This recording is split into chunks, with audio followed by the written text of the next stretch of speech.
Okay, there is a big topic ahead of us, and it's important that before we dive into it, we briefly explain what cybersecurity is. So, how can we define it in, let's say, only one sentence? Well, we can say cybersecurity allows us to protect assets, usually digital assets. Now, don't worry about this term asset. We will talk about what that is in more details later on in the course. For now, we can just imagine it as protecting anything of value to us.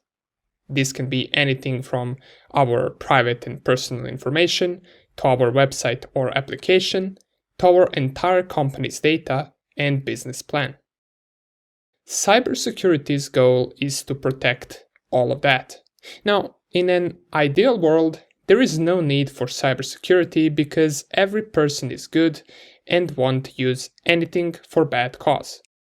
But in reality, there are a lot of people just waiting to inflict damage to others, and in digital world, we call those people black hat hackers. Now, their motives can be different as to why they perform malicious attacks, and we will talk about hackers and their motives later in the course, but a goal of a cybersecurity expert is to always overpower the black hat hacker and prevent any type of attack that they run. This is of course not easy, and it takes years and years of learning to truly master the aspect of cybersecurity. Not to mention the constant technology evolving and the need to update knowledge and tools all the time. Now, security is a very broad and wide area since it applies to pretty much everything.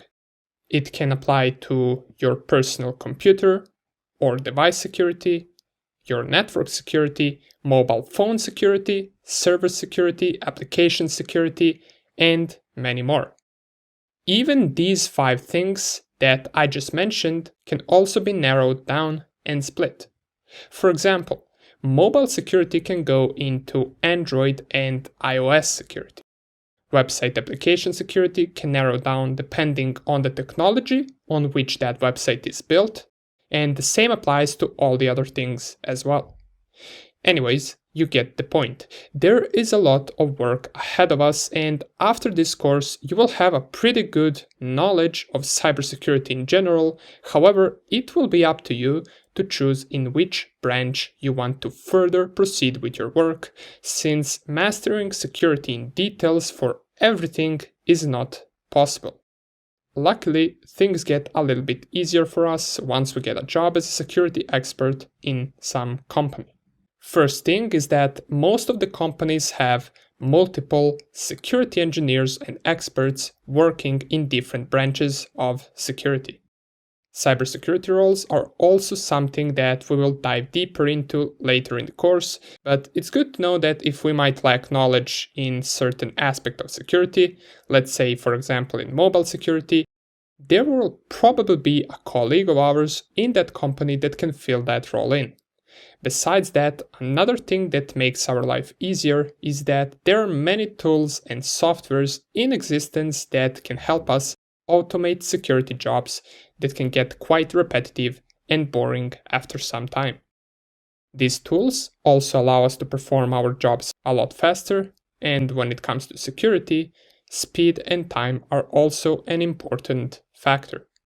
One of the security tools that you most likely have heard of are antiviruses and firewalls, and we will devote a lot of time to them later in the course. Now, all of this is needed because of the, as we already mentioned, black hat hackers. And by the way, the reason they are called black hat hackers is because they do malicious things.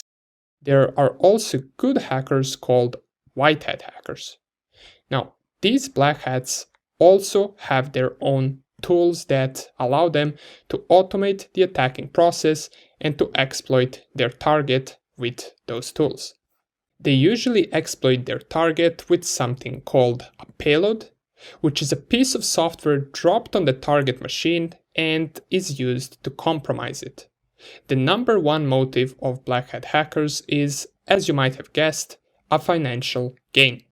But they also can perform their attacks in order to discover some sensitive information about the company, or they want to compromise as much devices as they can and add them to their zombie army or a botnet. They can achieve all of this with many methods, such as delivering payloads through different exploits that target a certain vulnerability. They can also run phishing attacks which target people by tricking them into submitting private information into a fake page. Or it can also trick them to download a piece of software or a Trojan that will then infect their device. The same way they have their methods of attacking, we also have our own methods of protecting ourselves from these attacks. Things like firewalls, antivirus softwares, security experts, and all the tools that they use to automate security is what prevents an attack from compromising a company and its devices. If it successfully blocks the attack, then the security plan or tactic that we are using is good. However, without all of these things that protects the company, you can see that the black hat hacker wouldn't have much of a struggle of directly attacking the important infrastructure and stealing company's data.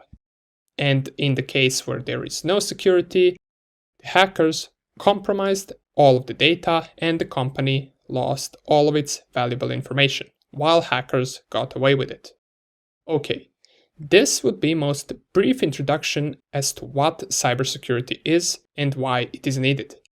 Now that we got that out of the way, let's dive deeper into more details about this field. Okay, so we talked about what cybersecurity is all about, but other than that, we must also mention what are the prerequisites for learning cybersecurity and getting a job in the cybersecurity field. Notice how I said field. That's right, cybersecurity is a field and not a single job position. Matter of fact, there are multiple positions when it comes to security. All of them are focused on certain tasks. For example, we have someone covering application security, the other person can be focused on network security or network engineering so that certain parts of network are protected as much as possible. We also have people that are called ethical hackers or penetration testers. Now, they pretty much do the same thing that black hat hackers do, but they do it in order to discover vulnerabilities on the system and let the administrators know so they can patch those vulnerabilities. These are just some of the roles, and we will talk about roles in more details later in the course. Right now, we want to focus on prerequisites that you should be familiar with when it comes to security. Now, this particular course requires no prerequisites at all in order to follow, but there are certain things that are certainly a big plus and that will allow you to follow this course and learn cybersecurity much smoother. One of those things is to be familiar with networking. You want to know how networks are structured, what different types of protocols are there. You also want to be familiar with all of those protocols. You want to know, for example, what TCP is, what UDP is, or what ARP is, and many other protocols used. You at least want to know what they are and how they work. Of course, you don't need to know all of this in details, but going over it once or twice will be really helpful for the course and after it. Now, don't worry if you have no idea what this is. We will have additional resources in the course where you can read about networking in general. Another thing that someone who wants to be in cybersecurity field should know are operating systems. You want to know the structure of Windows, Linux, or Mac OS. Being familiar with all three will boost your skills and expand on which systems you can work on. Perhaps the company that hires you uses iMacs in their office, so even if you were the best security expert when it comes to Windows, for example, it won't be much of a use if entire company uses Macs. Different security measures and principles for all of those operating systems is something that we will also cover later in the course. Another thing that might be important when applying for a job are certificates. Now, even though certificates are important and they can be used to measure your skill, they're not always needed. Sometimes you can land a job without any certificate at all. Their main purpose could be when company wants to hire someone and they can't decide who to hire. If there are two of you applying and you don't have any certificate, the company will probably choose the other person even though you might have more knowledge. Some of the most known certificates are Security Plus, Network Plus, CEH or Certified Ethical Hacker, and there are many more other than that. Now, some of the more advanced things that you want to learn along the way are, for example, programming. Even though it's not crucial to learn it, programming can boost your skills in anything you do regarding security. Knowing how to code also gives you in-depth knowledge on how things work, which then allows you to understand everything better. I would actually advise you to start learning a programming language at the same time while watching this course. Now, it is not needed at all, but it will help you a lot later, and if you decide to work in a different field, you will find it highly useful. If you are already a programmer, then you're already ahead. Great job! Another thing that you want to master along the way are the tools that we use. Tools nowadays are an important part of anyone's career. We want to automate things so we don't have to sit and waste hours and hours on something that can take a few minutes to do with appropriate tools. Same thing applies to cybersecurity. There are a bunch of tools that help us do something that we need to do, and we will cover some of those important tools. But you should never limit yourself to only using these, and you want to expand your tools collection more and more throughout your journey. And last thing that we will mention that you want to master before applying for a job is you want to focus on security for one specific thing. In other words, once learning the basics, focus on mastering, for example, cloud security, or network security, or mobile security. Whichever you find most interesting for you is the one to dive in. Okay, awesome. Don't worry if you don't have any knowledge of what we mentioned in this lecture. With time, you will learn everything. And remember, for this course, none of the previous mentioned things are needed. Most of the things we will cover with basics inside the course, but there are a few things that we won't cover at all, such as programming, since it is out of the aspect for cybersecurity. With time, you will slowly learn all of this, and I'm sure that one day you will become a really good cybersecurity expert. Nonetheless, now that we know what things are important to learn when it comes to cybersecurity, let's get straight into the next video where we will discuss different paths that you can take in this field.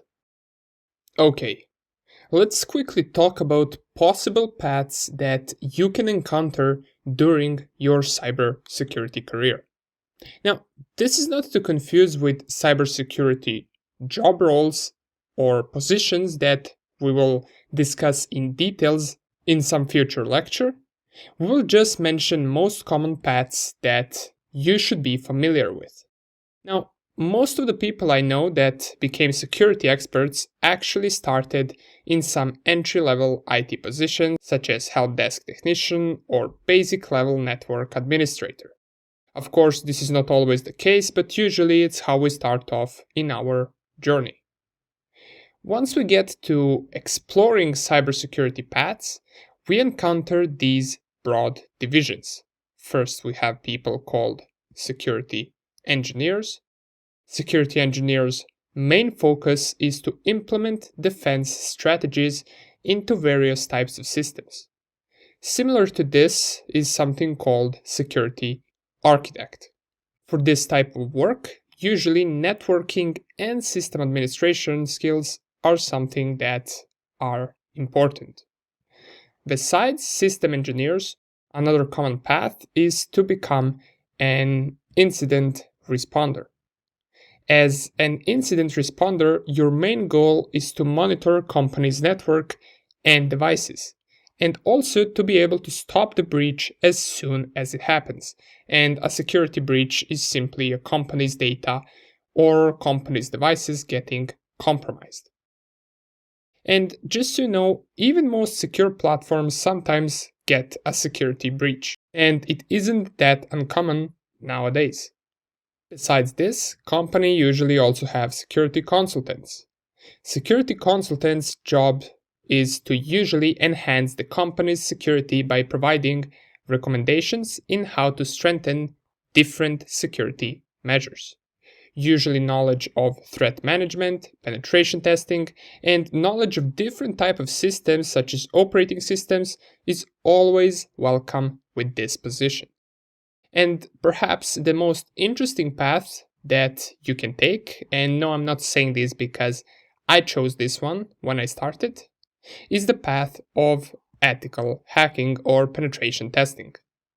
This position is interesting because here we take a part of the intruder or the attacker in order to discover as much vulnerabilities as we can. This will then allow the company to see their weakest points and patch any vulnerabilities that they might have. For this position, good knowledge of networking, penetration testing tools, and scripting is needed. Now, these positions that we just talked about are just some of the paths that you can take. There are many others out there, and don't worry, we will talk about all of them later. Also keep in mind that if you choose one path, it doesn't mean that you can't participate or work in a different role. For example, someone doing penetration testing can also participate in incident responding, for example. A lot of cybersecurity paths and roles have many things in common. Nonetheless, let's not make this any longer. We will discuss everything in the next section, where we will talk about basics of cybersecurity. Just a quick video before we dive into the basics of cybersecurity. I want to give you some of the resources that you can take a look at if you're interested in history of cybersecurity.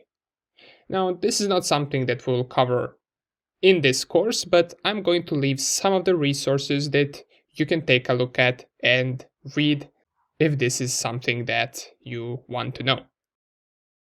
At this link right here is one of the places where you can read about the history of cybersecurity. Now, as you can see, it is divided by different timeline, and it gives for each decade an important thing that happened or important change when it comes to security and technology. You can read through all of this. There's not many things right here, and if you want to know even more, you can go onto this site and read about more modern history of cybersecurity.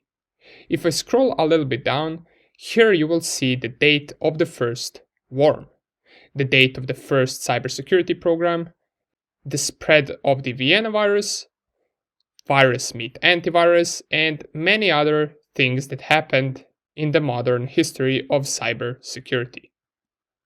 Now, some of these attacks, breaches, worms, and viruses that actually left a big impact on the security world, we will discuss towards the end of the course, where we will discuss biggest attacks in history of internet. I believe that will be a rather interesting topic because there we will mention some of the biggest malwares, threats, and attacks and consequences that happened after those attacks finished. Another site that you can take a look at is this one, which has this interesting image, and I wonder how many of you know what this is from. If you guess the WannaCry malware or the WannaCry ransomware that struck in 2017, you guessed correctly. More about that towards the end of the course as well. Nonetheless, I just wanted to mention some of the resources that you can read more about previous attacks and history of cybersecurity, and I will also leave even more in the article right after this video. But let's not waste any more time, and finally let's dive into the basics of cybersecurity. Welcome back. We just started a section where we will introduce ourselves with some of the basic terms for cybersecurity. Now, I know theory is usually the boring part, but there are certain things that we need to know first before we dive into the stuff like working with firewalls, using different tools, installing antiviruses, and all of that. That's why it's good that we first start talking about most basic goals of having cybersecurity. Now, we already mentioned in the first video why we need cybersecurity, but right now let's try to narrow down the specific reasons and explain why each of them is important. First of all, we can say there are three main goals of cybersecurity.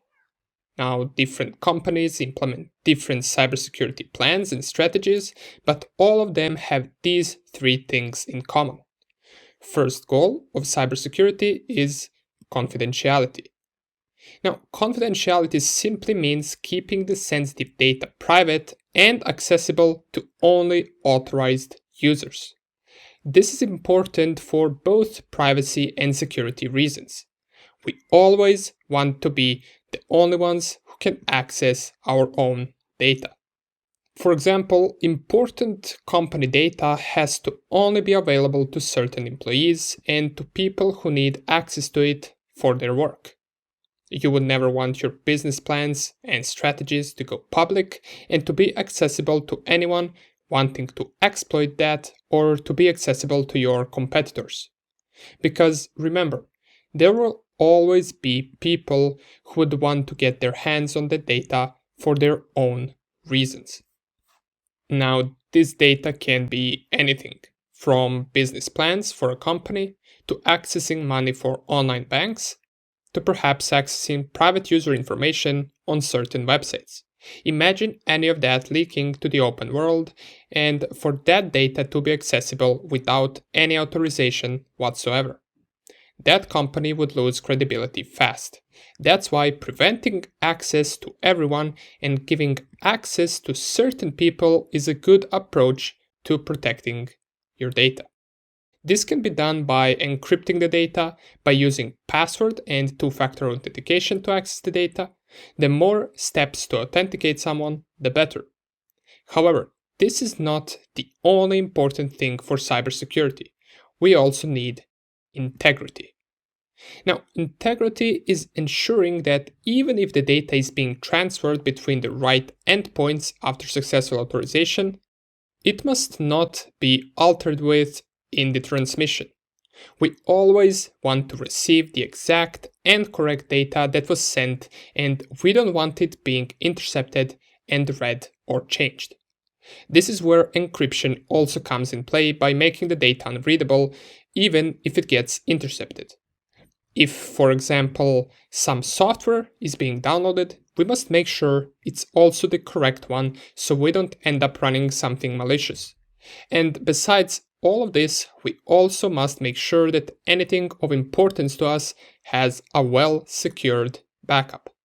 So even if somehow data gets deleted or changed or encrypted by a ransomware, for example, we will still have it in our backup. And the third goal of cybersecurity is availability.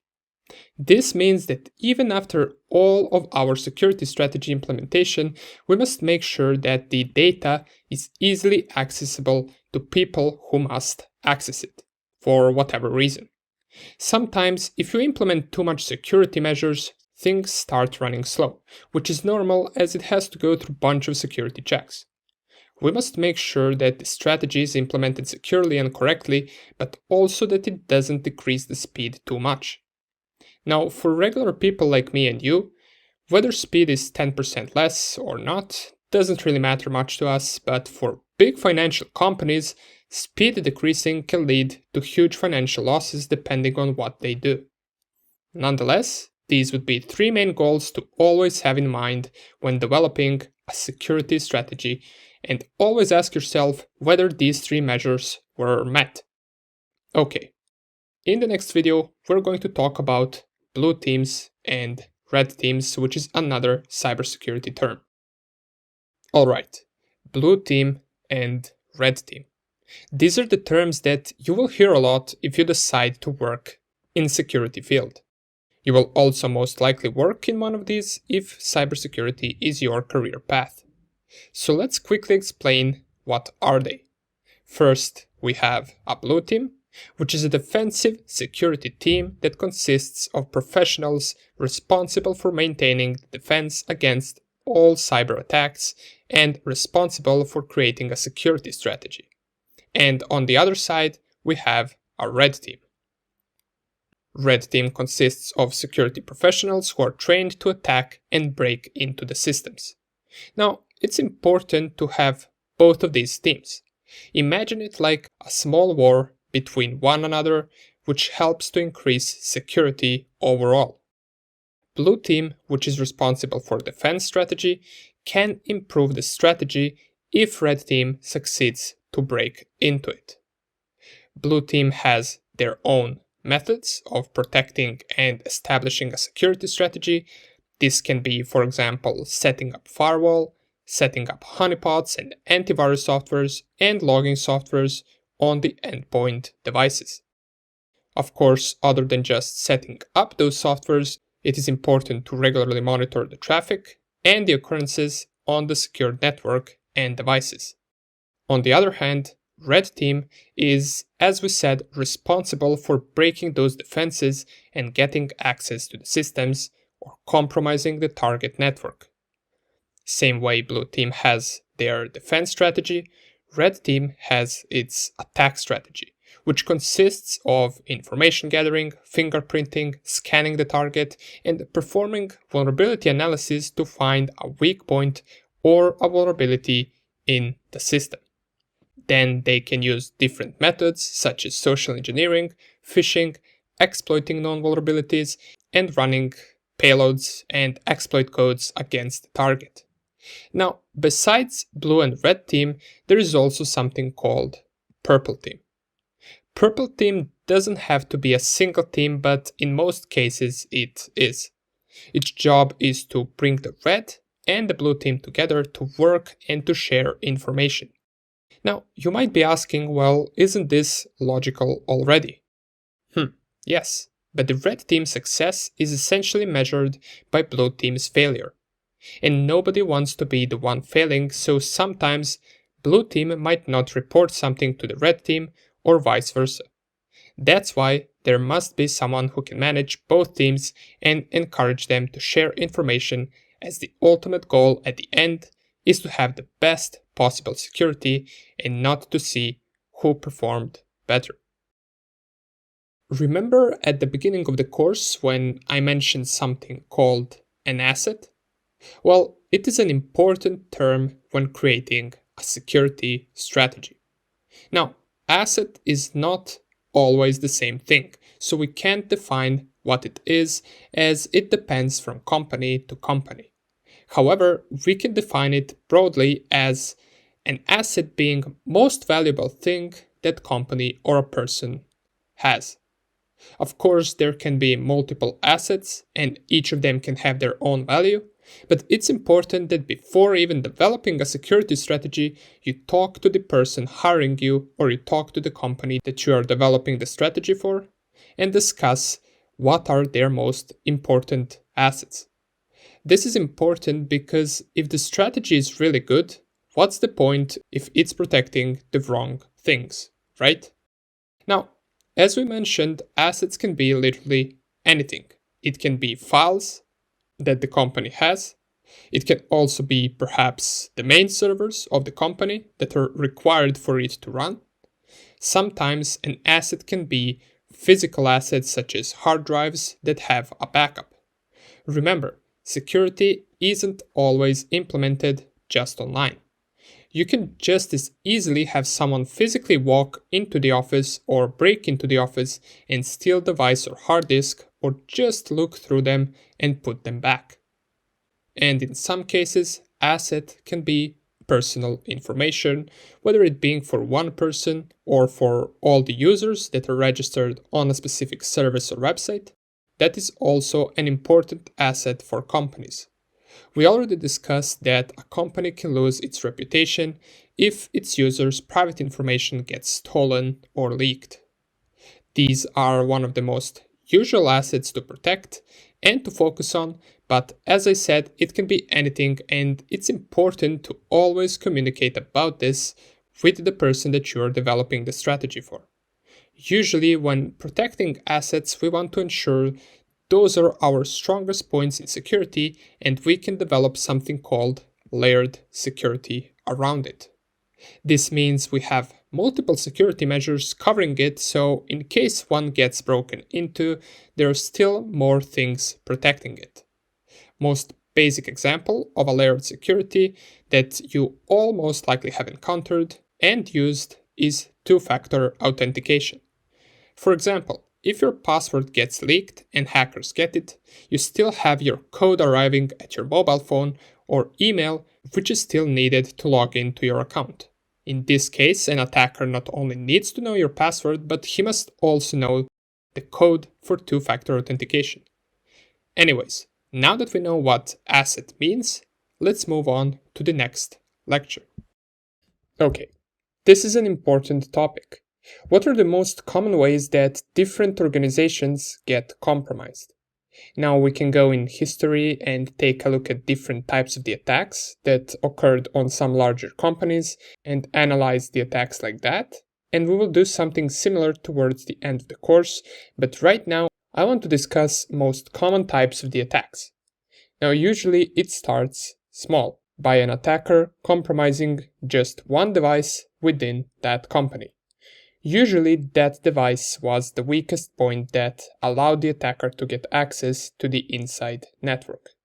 And that device most commonly isn't what the attacker wants, so the attacker can use it to further on enter the company by using different methods to infect other devices and perhaps even the servers where he can extract the wanted data or make his presence unknown and keep monitoring everything.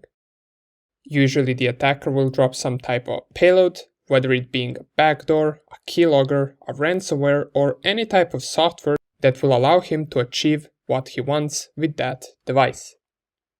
But all of this sounds easy. However, it can sometimes be extremely hard or close to impossible to infect some system, especially if it's heavily protected with the best security strategies.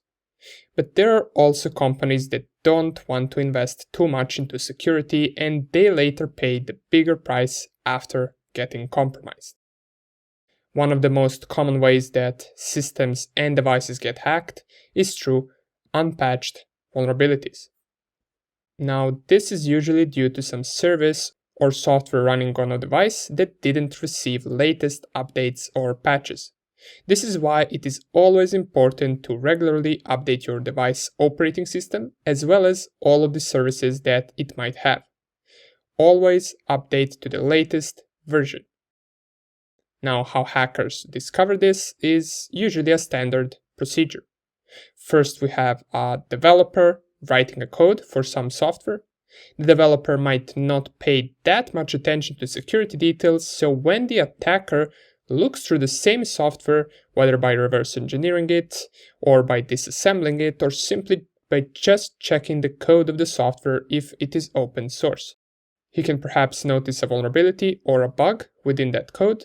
The developer isn't aware of that issue, so he sends his software that later gets deployed by some company and perhaps starts running on a server. And the attacker who is aware of the bug can try and weaponize it in order to get access to that server.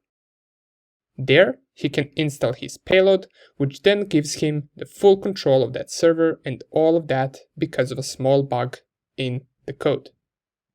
Now, when we say unpatched vulnerabilities, we can differentiate two types of vulnerabilities: the already existent and known vulnerabilities that have patches, and the what we call zero-day vulnerability. Now, the first one is self-explanatory. It is already a known vulnerability and it has a working patch or update available for it, and there are also existent exploit codes online for this vulnerability. So when a company gets compromised through this type of vulnerability, it is usually due to their lack of updates. Now, this might seem like everyone won't get exploited like this. However, sometimes there are a lot of libraries and softwares that you have to keep an eye on and patch them regularly on time. And this can be overwhelming for a smaller company. On the other hand, we have more serious and more dangerous zero-day vulnerabilities. Now, we will devote more time to them later, but what a zero-day essentially is a vulnerability that was not discovered yet, nor it has a patch available for it. Zero-day can be a threat to anyone, especially if it's found in an operating system or some widely used library. Besides unpatched vulnerabilities, probably even more dangerous and most common way of attacking is social engineering, specifically phishing. Now, unlike the previous mention where you exploit software, here you exploit people. It doesn't need to have a software vulnerability. It is essentially tricking people into doing something that they shouldn't be doing. Let's say an employee logs into the company's server every day for work. He uses his username and password in order to do so, and he visits the login page on that server to provide his credentials. Now, what an attacker can do is clone that page and make it look exactly the same as the official company page. Then send the employee that page to login. Now, he wouldn't do this directly. He could use some various methods to make the employee actually open this page through various social engineering tactics. Then, if the employee falls for this and provides his credentials to the fake page, the attacker would then get those credentials and can use them to log into the server and get access to it like that.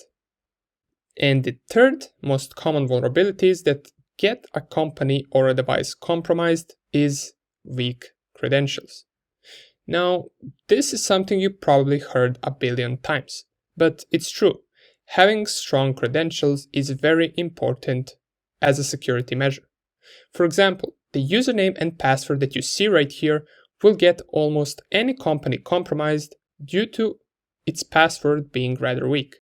For example, more appropriate and stronger password would be something like this. Now, of course, besides these three things that we discussed, these are not all the ways to compromise a company. These are just broad examples, and all of these attacks can be different depending on many factors. The point is that there are many outside threats for every company out there, and not just for companies but also for regular people. That's why it's important not to only provide a good security strategy, but to also educate the employees in a company of the ways that they can be targeted. Okay, now that we covered some of the most common ways that companies are targeted, let's proceed to the next lecture. Okay, so what I want to talk about real quick is different types of securities out there. Now, we already mentioned this briefly when we talked about different paths in the beginning of the course, but I want to talk in a little more detail right now, just so we all understand that there are many branches in this field and that there will be something interesting for everyone. One of the first securities that we got is mobile security. Now, this one needs no explaining. Mobile security is a cybersecurity field that deals with the protection of portable computing devices from threats and vulnerabilities. Devices such as phones and laptops can easily be stolen or found in public places, cabs and offices, and among other places as well. And from a cybersecurity perspective, what is more worrying is the amount of sensitive data that can be recovered from the lost or stolen devices. Besides that, most mobile devices are already logged in to social media accounts, emails, bank accounts, so if the device gets stolen, it will be pretty easy to get access to all those things.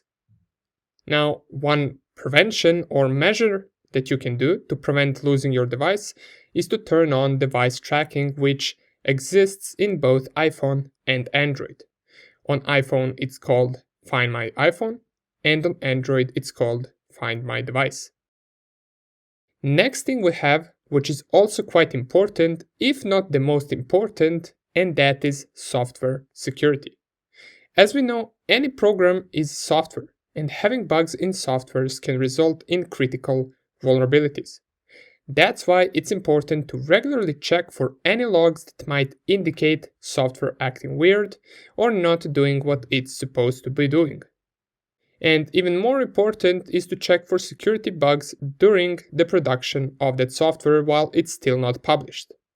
Besides this, we also have something called advanced data security. Nowadays, data has become a primary target in many cybersecurity attacks, and more individuals and corporations are opting to spend more money and resources on securing their confidential data. Every day, there are more reports of data breaches where users' data is stolen by hackers, and this landscape is constantly changing. A data security engineer's job is to prevent this and to focus on giving the right data to the authorized users as well as prevent any data breaches. This is a really promising position, as we have already mentioned, and it's currently on a rise due to all the recent attacks. Another thing that is also promising is focusing on cloud security. Today, cloud is being used more and more. Now, even though it made everything easier and solved a bunch of problems, there is one main issue here. Whenever you use cloud, you're trusting a third party with your data and your security and privacy. This is a big concern. That's why cloud vendors will try to hire best cloud security experts to make sure their clients are happy and that their data is well protected. As a cloud security expert, you will have the skills to ensure that data and systems are secure on the cloud platform. You will ensure that apps running from the cloud cannot be manipulated by third parties, and you will also ensure that the data stored on the cloud is secure and cannot be accessed by unauthorized parties. Another interesting position is being a penetration tester. This is the most fun since you get to hack stuff legally. Companies pay you to break into their systems and discover as much vulnerabilities that you possibly can. Whether them being critical or low vulnerabilities, it doesn't matter. Besides this, another big thing today is something called DevSecOps. Now, you probably have heard about DevOps, and DevSecOps is rather the similar thing, or same thing, except the fact that anyone involved in a software development is responsible for bringing together development and security.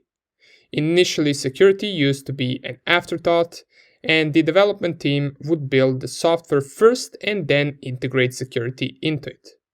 DevSecOps pretty much discourages this and instead enforces a new development approach where security is tightly coupled with all other software development phases. And last but not least is Internet of Things security, which is another thing currently on the rise. IoT devices are being targeted by hackers and are being used as points of entry into organizations or homes. Since the devices are normally connected to a network, hackers are breaching the devices and navigating through the network to attack other devices on it. For instance, a hacker might breach an Internet of Things device and get into the network to spread malware to all the computers sharing the same network with the device. Someone who is interested in being an IoT security expert has to do several things. First one is to understand the IoT process as well as understanding the engineering of the product. And with that knowledge, he can then secure the device and implement a security policy. It is already expected to have more and more Internet of Things devices in the market in the future, so security jobs in this field will also increase. Okay, so we mentioned different types of securities in this field and gave an in-depth view on what all of them are focused on. Now, there are some of them that we didn't cover since we mentioned them previously, and those are something like incident responding and forensics. We talked about that before. And pretty much the idea behind this topic is that there is a place for anyone in this field. Whichever path you choose, you won't regret it. Now that we know the basics of cybersecurity, what it does, what it protects, what are blue team and red team, and what type of securities are there, let's dive straight into the first topic ahead of us. Alright, first topic ahead of us is dissecting cybersecurity's biggest threat: black hat hackers. Without them, cybersecurity wouldn't even need to exist. But we already know that not all hackers are bad. We have bad hackers and we have good hackers. Both of them exist in large number and they are everywhere on the internet.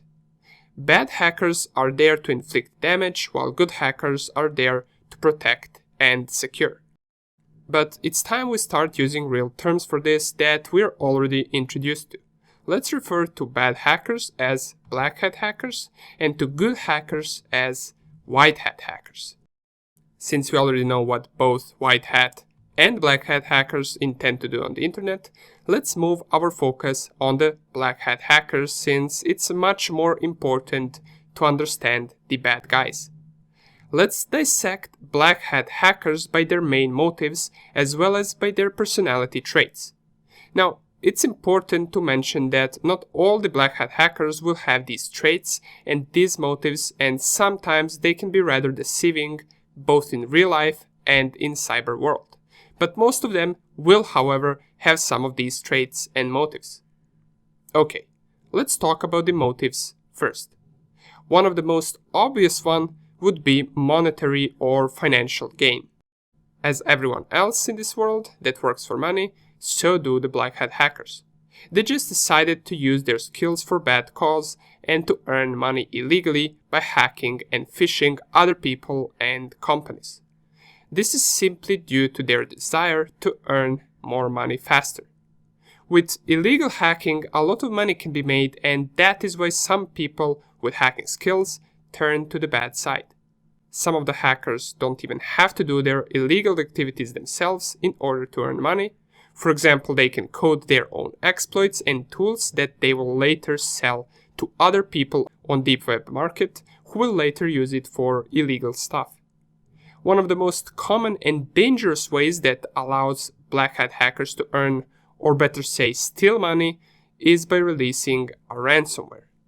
Now, ransomware is something that we will talk about rather soon, but it simply infects and encrypts the target's data and then asks for money in order to decrypt that data. Another motive that hackers have is simply to control things. This can be for many purposes, such as just the joy of controlling other people's devices and being able to spy on them and steal their data at any time, but also it can be used to run different attacks such as DDoS attacks. Another thing that motivates some hackers is power, or also political power. This one is a no-brainer. Political wars are being fought on every field, including cyberspace. Sometimes even the country can be standing behind a strong hacking group and give them all the resources they need in order to run the attacks against other organizations or countries. This is not that uncommon, and later in the course we will mention some of the attacks that happened between different countries in cyberspace. And another common motive that some hackers have is simply to destroy everything they can. This destructive mode can be tied with some other motives, but it can also be the only motive out there. Some hackers are just not happy with the world and tend to destroy everything they can. Besides these, there are other motives as well, such as religious motives or greed and curiosity, but these ones are the most common. And just to mention that entire time, we're only referring to the black hat hackers. As far as coming to their personality traits, we can point out a few. Now, since crime is itself an act of rebellion against laws, we can say that most of the black hat hackers are rebellious. They can form organized hacking groups or cyber crime support structures. These groups or structures bring like-minded people together, and they can be highly effective since all the members already disregard law. Some of the black hat hackers also have inferiority complex, and an inferiority complex is where an individual lacks self-esteem, doubts their own capabilities, and feels that they do not measure up to some standards. Such a person will feel weak, and to compensate for this, they will try and do something to prove that they're strong. Some hackers have these social characteristics, and this makes them very dangerous. Another trait is that they can be radical. This mostly applies to cyber terrorists and hacktivists. Hacktivists are radical and will do anything to overhaul what they do not like. This can also be tied to political cyber war, but it doesn't necessarily have to. And another thing or trait that black hat hackers have is a lack of social support. This one is also common, but not always the case. In some research, this was stated. It was said that cybercriminals lack social skills, and as a consequence, they fail to associate with people who can give them the social support that they need. Okay, now that we dissected the black hat hackers, their traits and motives, we can move on to showing most common attacks that they perform and how they work. But before we do that, I just want to mention that there is another type of hackers which is called gray hat hackers. Gray hat hackers are neither white hat or black hat. The best definition of them is that a gray hat is a computer hacker or computer security expert who may sometimes violate laws or typical ethical standards, but usually does not have the malicious intent, typically, that a black hat hacker has. Nonetheless, that's about it for this video, and let's move on to the next lecture where I will show you a couple of attacks that are common out there in the cyber world. Hello and welcome back. In this video, I just want to quickly show you some of the attacks that are common by black hat hackers. Now, we're going to cover two of the most common types of the attacks. The phishing attack, where the target is pretty much tricked into submitting their private information into a fake web page, and we're going to cover how a black hat hacker can infect a target with a Trojan. Now, Trojans and malware is something that we will talk about in more details in the next lecture, but here we will just showcase the most simple example of it. Okay, let's start off with the phishing attack first. So what I currently have on my screen is a virtual machine called Kali Linux. Now, if you're coming from my ethical hacking course, you're more than familiar with all of the tools that we will cover and the Kali Linux operating system itself. But if this is the first course on hacking and cybersecurity for you, Kali Linux is simply an operating system that is specifically made for ethical hackers and penetration testers. The reason is because it comes already with many tools pre-installed that hackers use, and it pretty much makes our life easier. Nonetheless, more about this later on. For now, let's just show the attacks real quick. So what I'm going to do to run the most simple phishing attack is I'm going to use a tool called Black Eye version 2. All I have to do, and you will notice how easy this is, so pretty much anyone with a little bit of knowledge can do this, which makes it even more dangerous. All I have to do to run this tool is to type this command: sudo bash and then the tool name. It will ask me for my Kali Linux password, and that's about it. Now what I have to choose from is these websites right here. And what this tool will do is whichever website I choose out of all of these 37 options, is it will create a fake page that will look almost identical to the real page. That way the target won't really notice the difference and they might submit their username and password into our fake page. Let's go with Instagram. So what I have to do is I have to type number 1 since it's tag number 1, press enter, and just wait for this tool to set everything up. Once the tool sets everything up, there are two ways that we can access this fake page. We can use the link generated by ngrok and send it to our target, and we can also go and visit the link on our localhost.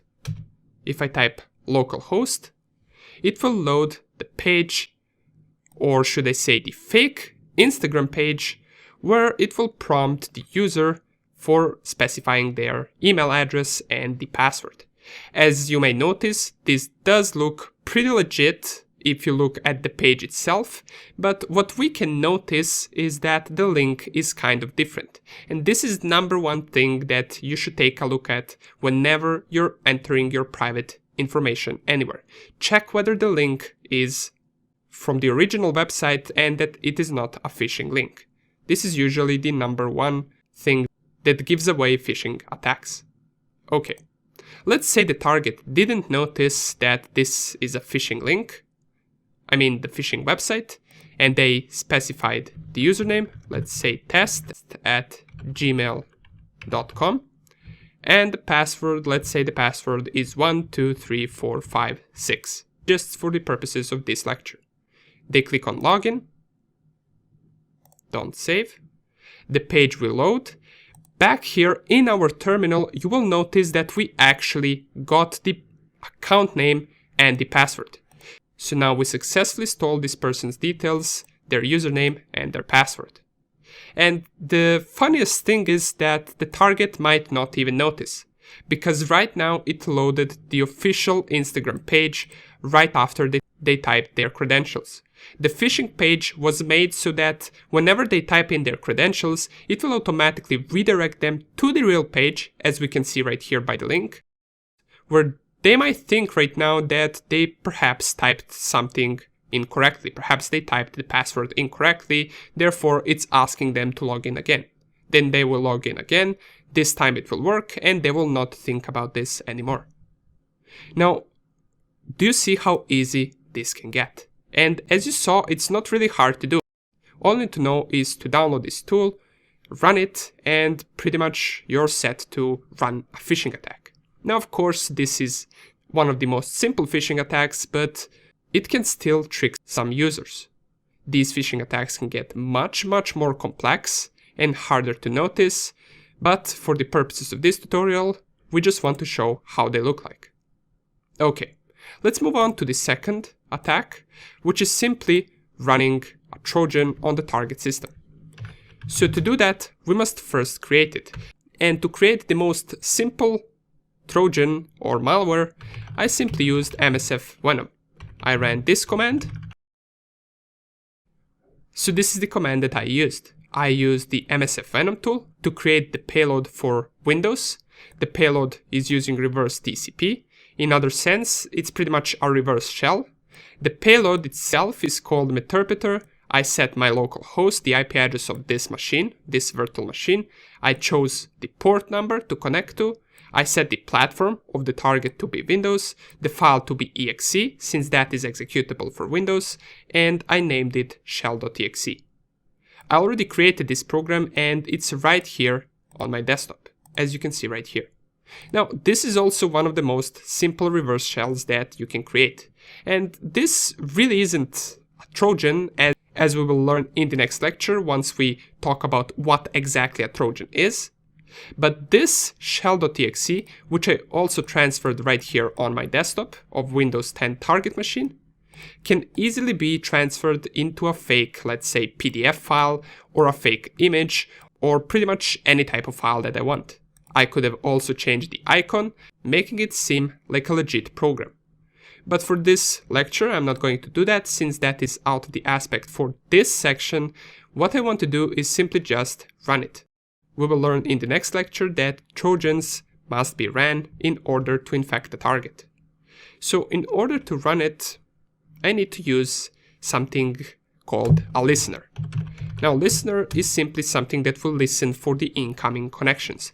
And don't worry if you don't know any of these tools, it doesn't really matter. I'm just showing here how simple these attacks can be. So once this tool is opened, all I have to do is set up my listener, set the payload to be the exact payload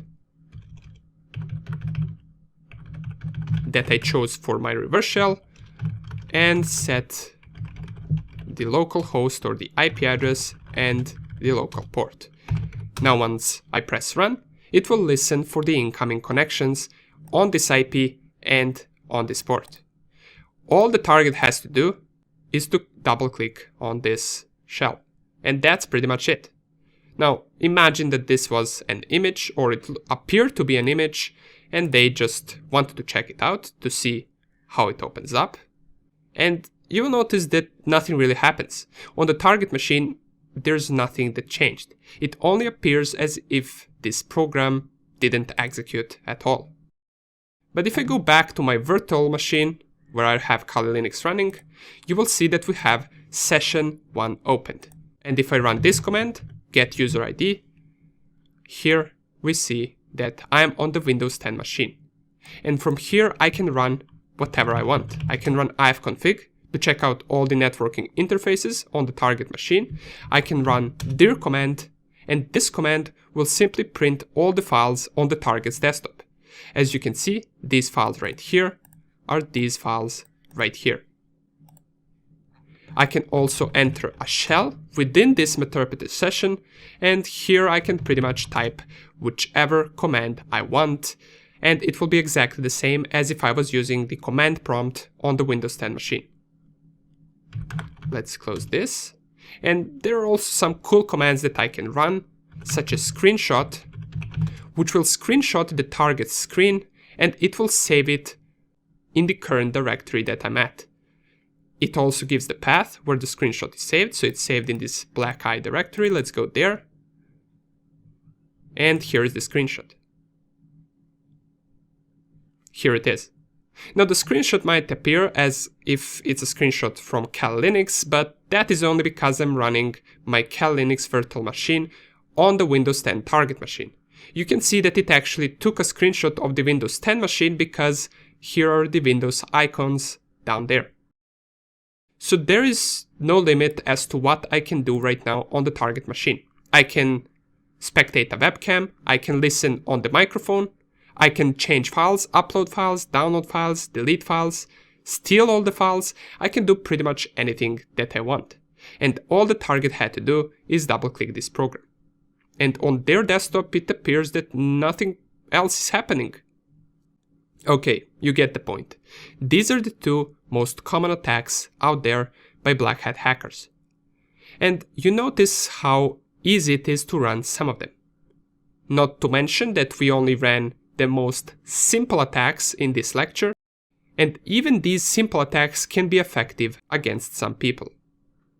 Nonetheless, this was just a small demonstration, and now let's move on to discussing and dissecting malware in the next lecture. See you there. Malware, the number one tool of black hat hackers. Most of you already know what a malware is and what it stands for. Malware is simply a short word for malicious software, and it's something that has been existing for decades. Malware's main goal is to compromise confidentiality, integrity, and availability of the system that they are targeting. Malware itself has its own categories. There are many types of malware out there, and not all of them intend to do the same thing. Nowadays, however, many malware you encounter will have multiple functions and multiple tasks, while before, usually malware had just one intent. In this lecture, it's time we dissect different types of malwares and explain what each of them does. First of all, let's start with the most common one, which is Trojan. A Trojan is a malware that relies on social engineering. It represents as one thing or one type of a file, while in reality it's something else completely. It can appear to be as an image or a PDF file, or whichever file type best suits the target, and which the target will most likely execute. Now, in most cases, it has many things that can give it away as a Trojan and not the file that it appears to be. But for example, to a regular person, these things are not noticeable. Once Trojan is executed by the target, it can do many things such as steal the data on that system, run different programs, it can set itself to be as a backdoor for any future connection. This is dangerous because if Trojan has backdoor, then it is enough to execute it only once for the hacker to have complete access to it whenever he wants in the future. Another type of malware that is usually even more dangerous is worm.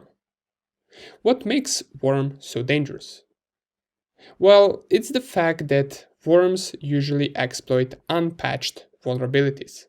This means, unlike Trojan, who must be executed in order to run, a worm provides its own delivery mechanism so that it can actually automatically spread from system to system. Worms are potentially able to infect any machine in the world that is connected to the internet, and when it's exposed to some of the unpatched vulnerabilities that the worm exploits. This is especially dangerous if the attacker discovers a zero-day vulnerability on a widely spread software or protocol that most machines implement. In theory, if that machine is not protected by any additional firewall or security measure, it can be infected by the worm by just being connected to the internet. Another dangerous malware out there is ransomware. Ransomware is something that you also might have heard about, as it's becoming more and more popular recently. Ransomware is simply a malicious program that, when executed on your system, encrypts all of your data and asks for money in order to decrypt that data. Usually this money is provided in crypto, since it's far more difficult to track than fiat, and it will give you a couple of days to pay for the ransom before destroying all of your data on that system. The next one you probably have heard about, as many people refer to malware, being simply a virus. Now, viruses have been around for decades, and in many cases they are simply just self-replicating file infectors. Nowadays, they are less popular than before, but some attackers are still finding creative ways to run viruses. Now we come to perhaps the most dangerous malware for a single system, and that is a rootkit.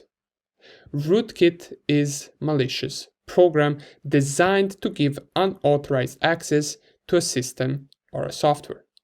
Well, you might be asking now, well, what is the difference between a rootkit and, for example, a Trojan?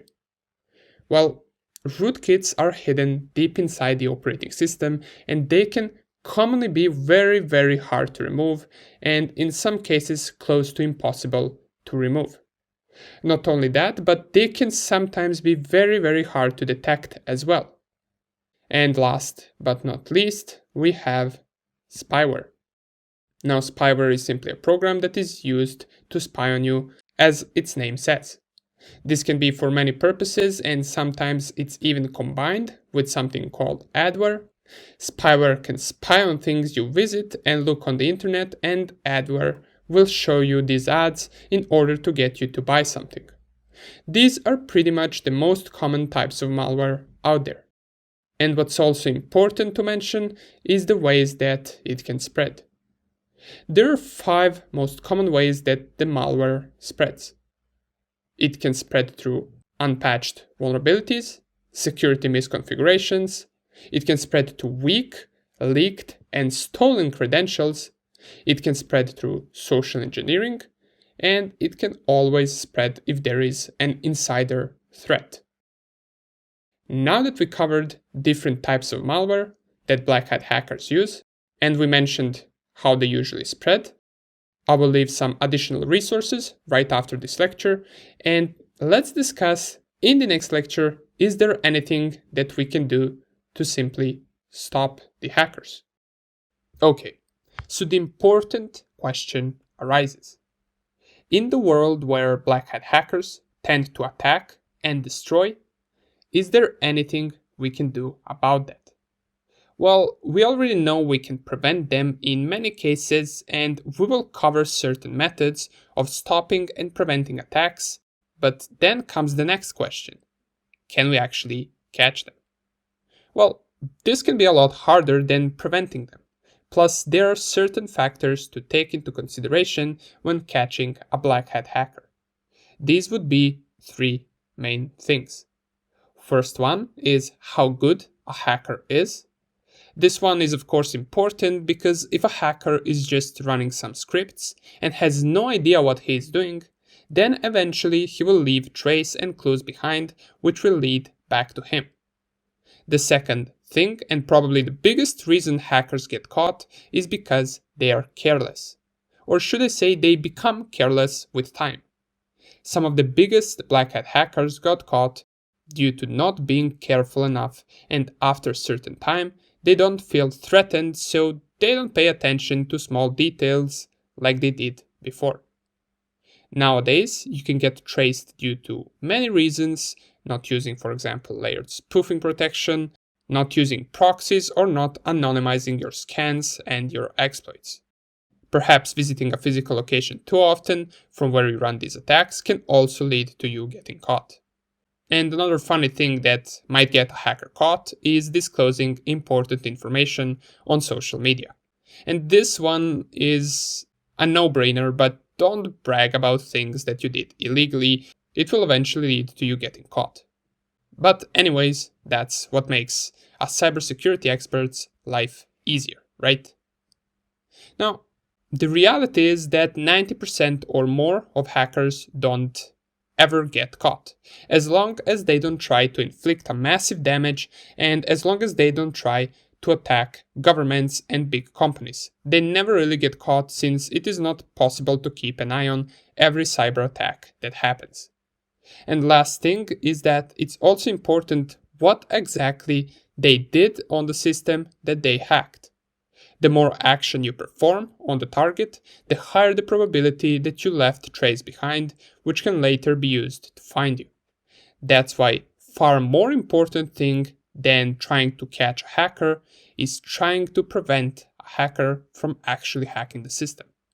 However, if your preventing strategy is all set, and you have set up all the security measures to secure your network, then you can focus further on actually figuring out when your network is being targeted and maybe even try to figure out by who. Several things will help you do this. I've picked up a few for now, and we will dissect all of them later in the course.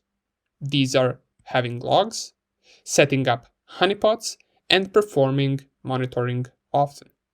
Now, each of these helps you out in both preventing an attack and figuring out at what time is attack taking place. First thing we have are logs. Logs help you in many things and not just in security. You can think of them as a book that keeps all the data regarding some server or some software.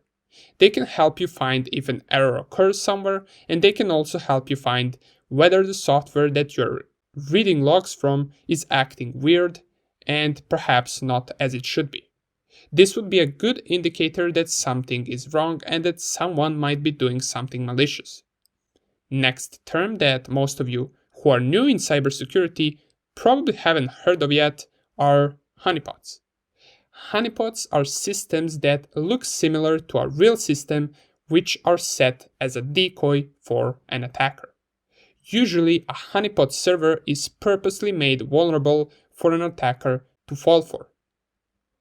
Honeypots should be well divided from the main assets, and usually they are equipped with logging and monitoring tools to help catch the hacker once he interferes with the honeypot. And this brings us to the third thing, which is monitoring. It literally doesn't matter if you have logging and honeypot set if you have nobody who is periodically taking a look at these logs and monitoring everything on the network.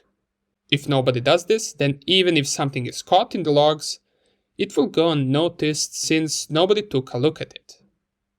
Okay, now that we talked briefly about hackers in this section, it's time to move on to a little more technical section of this course where we are going to discuss vulnerabilities. See you there.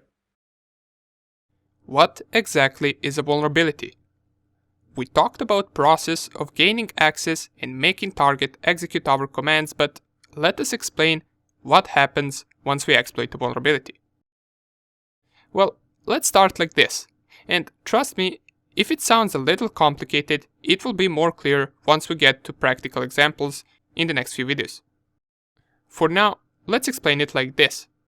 We know that developers write programs. They use their code, which can be written in any language, whether it is Python, Java, C, or some other language. The goal for developer is to create a software using a programming language. And as we mentioned, that software can be based on any language whatsoever, once the software is complete and it goes through a few test checks and security checks, then that software gets deployed on machines and it can be ran from those machines. This can be any type of software, it doesn't matter. However, the problem occurs once that software is open to the internet. For example, FTP is open on some machines and servers for file transfer protocol. SSH could also be open for secure shell connection.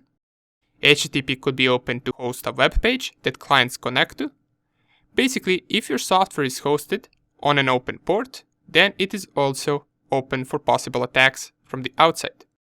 And as we already know that the software is consisted of code that developers wrote, problem occurs if that code is not well written, if it has some bugs. Now, it doesn't necessarily mean that if there is a bug that we can exploit the target, but sometimes those bugs can be critical, and the attacker could use that bug to make software act in a way that it is not intended to. That's called exploitable vulnerability. Usually once exploited, we drop a payload or a shell back, so we can control that machine and do what we want with it. Once a bug or vulnerability is discovered, it gets that name that we've seen for vulnerabilities in Nessus that starts with CVE, and then the year of when the vulnerability first occurred. A vulnerability that exists and has not been patched yet by the vendors is called 0 day. Usually as soon as critical 0 day is discovered, it gets patched almost immediately, but you will see examples of 0 days that were used for months before anyone found out about them. The most known recent one was in 2017, when the WannaCry ransomware occurred and infected a bunch of hospitals and police stations. It was based on an exploit called Eternal Blue, which was created and used by NSA. They never reported it and used it for their attacks until those exploits got stolen from them and got leaked. We will see in this course a lot of recent 0 days that are now patched. Some of them will even be as recent as just a few months ago. However, all of this makes sense if the target has a vulnerability. But remember, vulnerabilities don't always have to be of technical nature. Imagine a company with a bunch of networks, servers and machines, fully secured and also protected by the best firewall. No security holes, no vulnerabilities. We can't even scan the target to figure out its infrastructure because its protection is so good. Now, imagine an employee that works there. Let's call him John. And let's focus on John at the moment. John likes cars. He usually searches for car pictures and videos while working. One day he gets an email from a person that has email name exactly the same as his colleague. In that email, there is a car picture. He sees that the email is coming from his colleague, so he doesn't question it. Therefore, he opens that picture at work, and it indeed is a car picture. But little does he know, that email was us spoofing an email for him, so that at the first glance it looks like it comes from his colleague, and that picture opened a car image, but it also ran our malicious program in the background. What happens next? Now, John's work computer is infected, and he doesn't even know it. And from his computer, we can compromise the entire network and the entire inside of that company. Now, this is just an example, but stuff like this happens a lot. Matter of fact, most of the hacking that happens that you read about happens this way, and not by someone finding a 0 day vulnerability on a fully secured company. Remember, people are always the weakest spot. So if you can hack something through them, why would you bother trying to discover a technical vulnerability that might not even be there? In the next video, we're only left to talk briefly about shells and different types of shells that we want to drop once exploiting the target. After that, we are ready to get our hands dirty and start gaining access to our target machine. See you in the next video. Okay, we already talked a little about this and we mentioned some vulnerabilities before, but right now let's dive a little deeper and explain which vulnerabilities exist and also give a demonstration of one in the next video and how to prevent it. So in reality, battling against vulnerabilities is a battle on multiple fronts. Threat can come from anywhere and from anyone, and that's why there is a trust model in cybersecurity that is called zero trust. Essentially, it means to trust no one. Now, these vulnerabilities I decided to divide into two main categories. First one are software vulnerabilities, and of course this is a broad division, so we must divide it further down. Here are the most common software vulnerabilities. First one and most dangerous one is a zero-day vulnerability. We already mentioned it, and it is a vulnerability that has not been discovered yet and not patched. This type of a bug or a vulnerability is a constant threat to every organization that is on the internet. Another type that you will usually hear about are OWASP top 10 vulnerabilities. This is a set that developers should be introduced with and that should be applied for any web application security. If you're developing a web application, you should most likely be familiar with all of the top 10 OWASP vulnerabilities. These include injection type of vulnerabilities such as SQL injection, command injection, cross-site scripting attacks where JavaScript is injected into unsanitized user input. We also have broken access control attacks and many more. Usually, these vulnerabilities occur when user input is not well filtered, or they can also occur due to some type of misconfiguration in the application. Again, more about OWASP top 10 vulnerabilities you can check out inside ZTM Bug Bounty course. This leads us to another type of vulnerabilities which can occur from misconfigurations. This one is common since the larger the code that is used, the more chances that something is not configured right or implemented right. Remember, it's not one developer that writes entire code. Especially for bigger softwares, we have multiple developers, each of them has a assigned task, and they each devote to one specific task that they get. None of them really wonders too much about one thing being well configured with another thing, and that's where some type of misconfiguration can occur.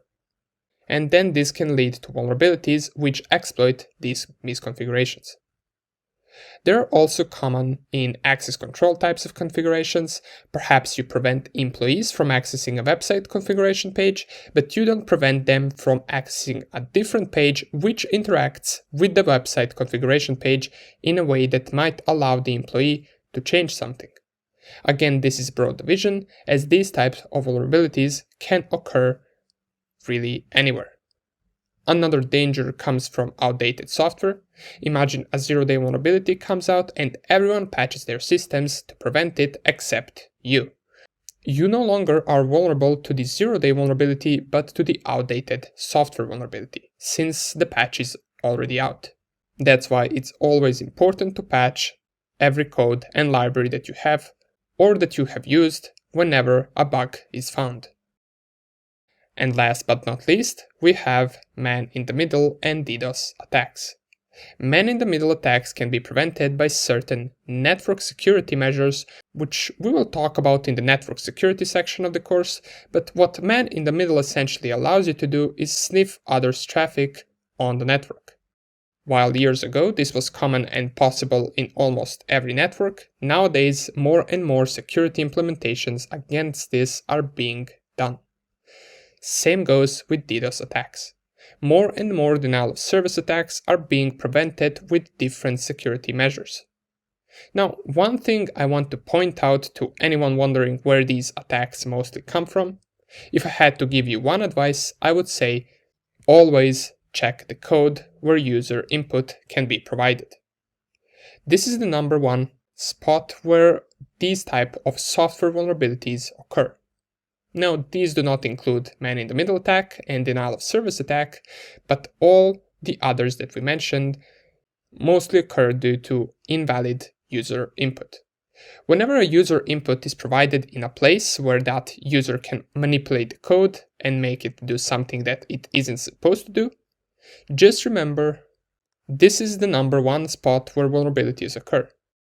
Whenever a user input is provided in a place where the user can manipulate the code and make it do something that it isn't supposed to be doing, that's a place where a vulnerability can occur. So just remember to always filter user input so that It only accepts exactly what you want it to accept, and we will actually see why this is important in the next section. Okay, but these are actually lesser common vulnerabilities that get exploited out in the open. The more common set of vulnerabilities is something I like to call human vulnerabilities. This is number one problem on the internet, since most people aren't educated enough to know what they should and shouldn't do on the internet. These human vulnerabilities include social engineering or phishing attacks, downloading unwanted software, opening unverified emails, which essentially means opening emails that appear to be coming from the trusted source, but in reality, they are not to be trusted at all. And another one is clicking on random links. All these can result into not only the employee of the company being compromised, but the entire company as well. This is where that zero trust model comes in play. Before, since the employee was behind a firewall and all the security measures of the company, and was a trusted node in the company's network, it was easier to exploit the entire network after actually getting access to that employee's machine after, for example, running a social engineering attack. But with zero trust, none is to be trusted and you expect a threat to come from anywhere. Anyways, now that we know what vulnerabilities are we dealing with, let's take a look at an example of how attackers actually exploit one of these vulnerabilities when they see it. Okay, we saw an example of exploiting Windows 10 with a simple Trojan. We also saw an example of most simple phishing attack. But now, let's see how it looks like when we exploit an unpatched vulnerability, and you will see this can be rather dangerous. The main reason why this can be rather dangerous is because you will see right now how easy this can be achieved. So anyone with a little bit of knowledge can perform these attacks if they want to. So what we're going to do in this video is we're just going to demonstrate how to exploit target system if it has an unpatched vulnerability. Now don't worry, you don't need to know exactly what is happening in the background, just watch the process. We're watching this from the perspective of a hacker, just to understand how easy this can be. And if you're interested in actually learning all of these methods of hacking different systems and different machines, make sure you check out the ZTM Complete Ethical Hacking Bootcamp. There we explain all of these attacks. Nonetheless, I have my vulnerable virtual machine running. Its IP address is 192.168.1.5. So what a hacker would usually do is they would run a simple scan onto this IP to figure out whether it has any open ports on that machine. If it does have open ports, the attacker would usually go through the results of this scan, figure out what services are running on those open ports, and perhaps figure out whether they have been patched or maybe they have an existing vulnerability because the owner of that machine forgot to patch those services. Now, this particular machine that we're attacking is purposely made vulnerable, so we already know that there will be a couple of vulnerabilities here. So here are the results of port scan with a tool called Nmap. And once again, if you have never encountered this, it can be rather confusing, but don't worry, you don't have to do anything throughout this lecture, just sit back and watch this demonstration.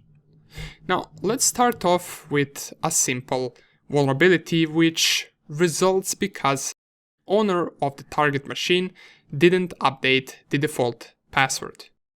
And in this particular exploit, we're going to target VNC, which is running on port 5900 over TCP. We can see that the port is open and we can also see which protocol is it running. Now, an attacker would usually use a tool to run his exploits, and in this case, let me just enlarge this so we can see it. We're going to use a tool called MSF Console to launch our exploit.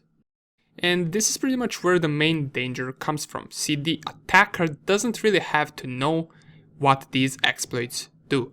He only needs to know how to use them in order to successfully perform this attack. This is dangerous because someone with just a little bit of knowledge can perform this attack without actually knowing what they are doing.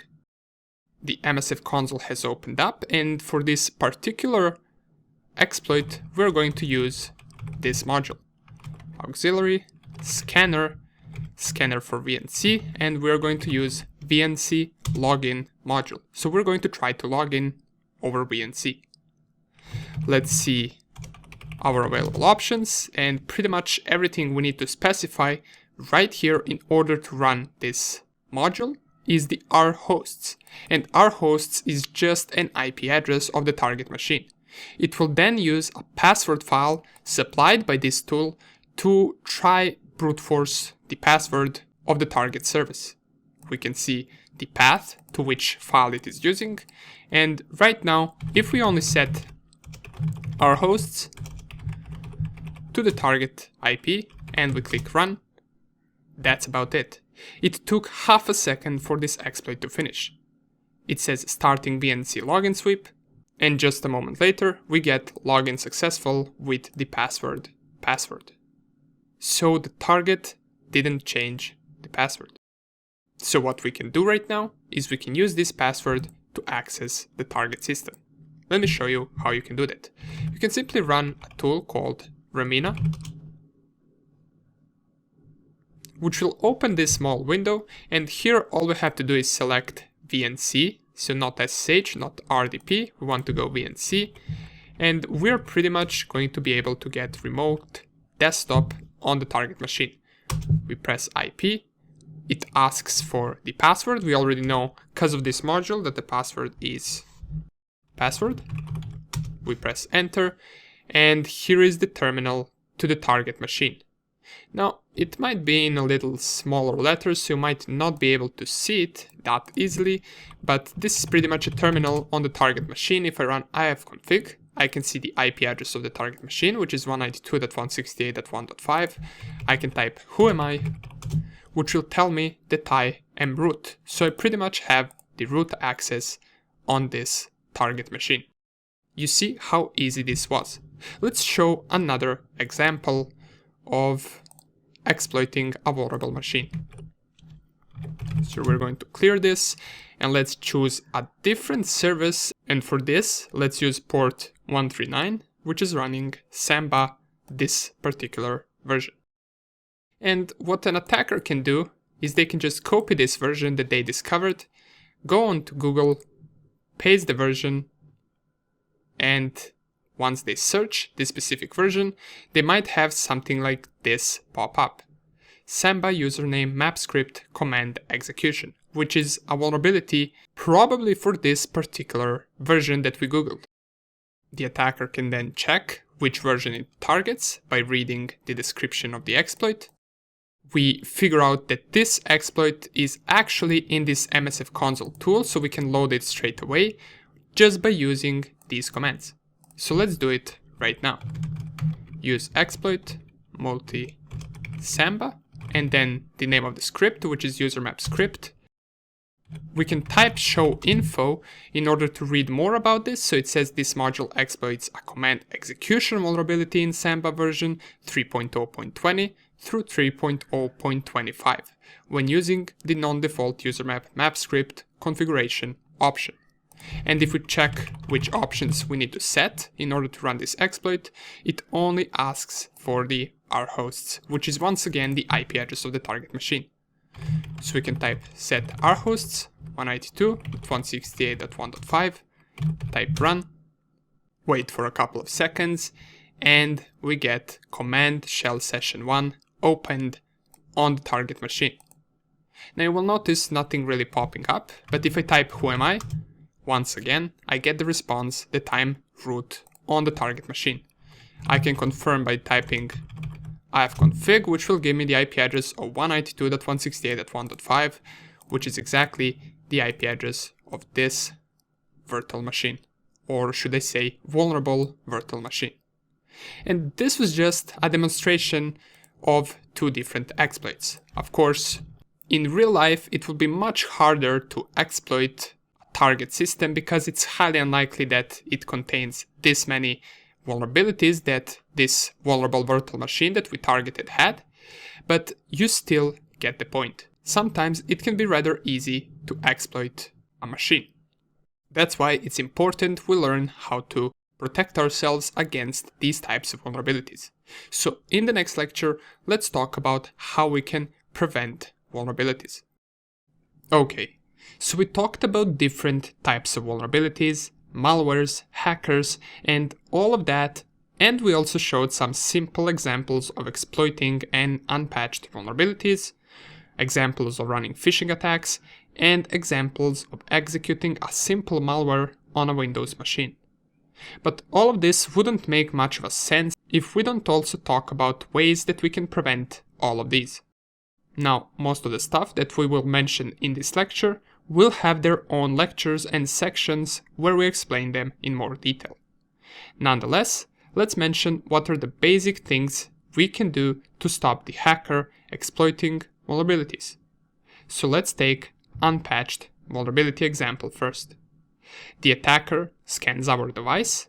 He finds out that there is an outdated software or service running on an open port on our machine, and he runs his exploit and gains access to our machine pretty easily, right? We saw it happen in the last lecture. And it also took just a few seconds for an attacker to get access to our machine. So let's think about what would be the easiest way to prevent this. Well, if you said to patch and update everything on this machine, you are correct. We should update all the services, applications, and softwares that are running on the target machine and that are also exposed to the internet. This way, attacker can try to exploit our machine, but it will be unsuccessful. Most common targets to unpatch vulnerabilities are applications that communicate over the internet, outdated operating systems, and browsers. These are three main targets, and you should always make sure you keep all of them up to date, otherwise you may be exposed to multiple vulnerabilities.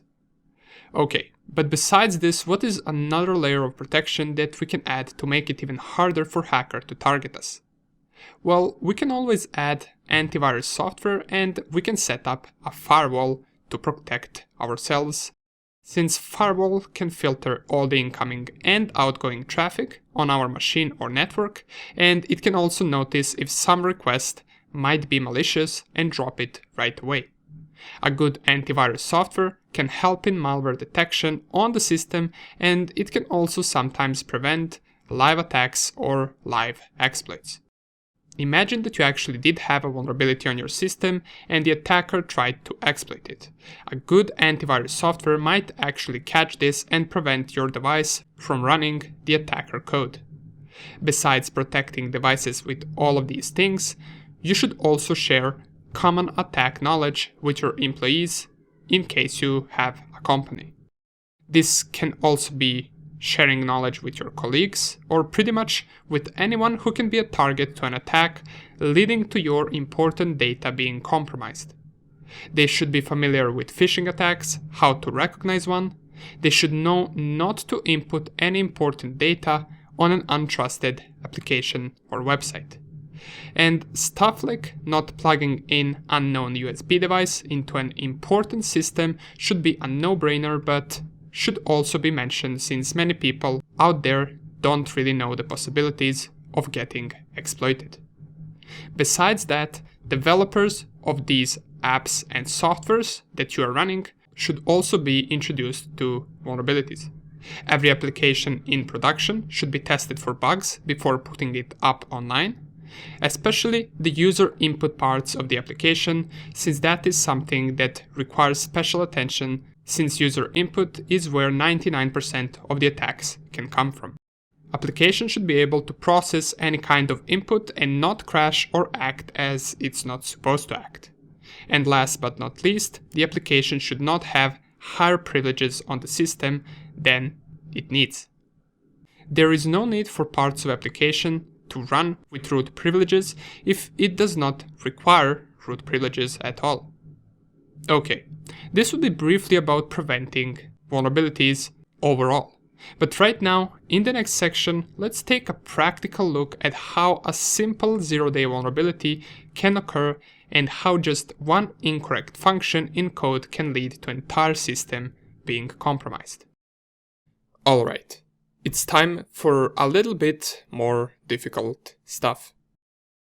Now, in the beginning of this course and in the past few lectures, we focused mostly on demonstrating how different attacks work that black hat hackers perform, and we also talked a little bit about hackers themselves and vulnerabilities.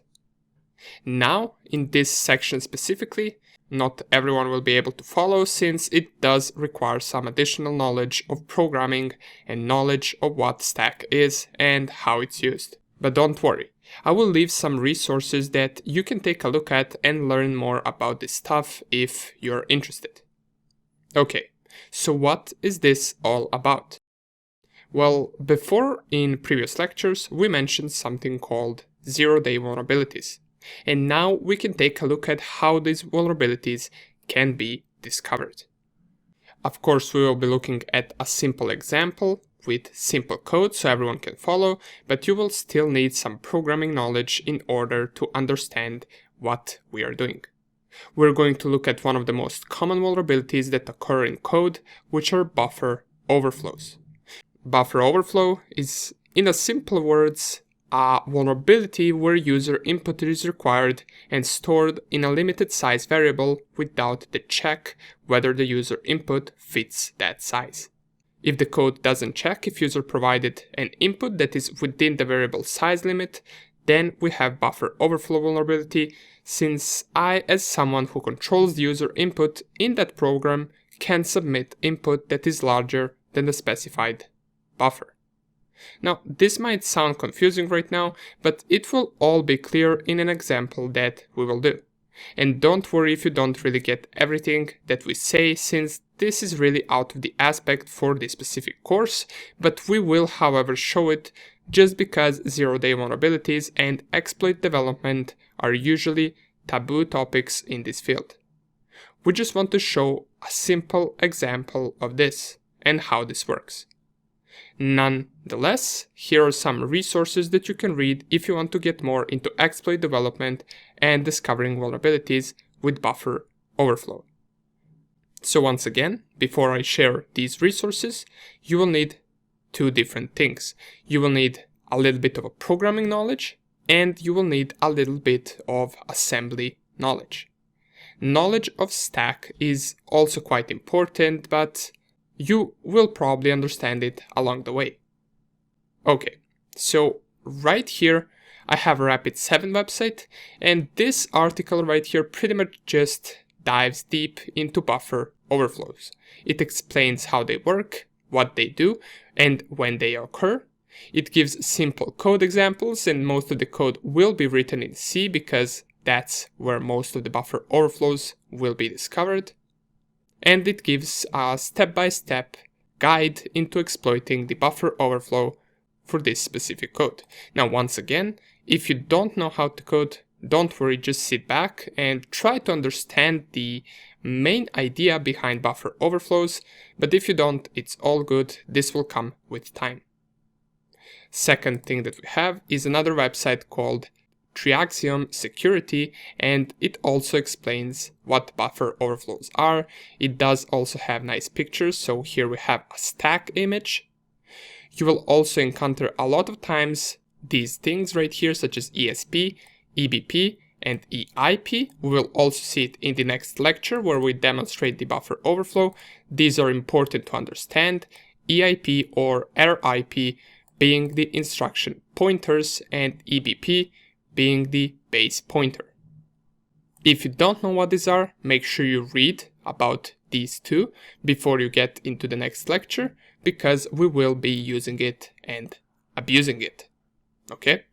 So the next thing that we have is packedpub.com, and this is a paid source, but it does show a cool image right here where it shows how a stack buffer overflow looks like.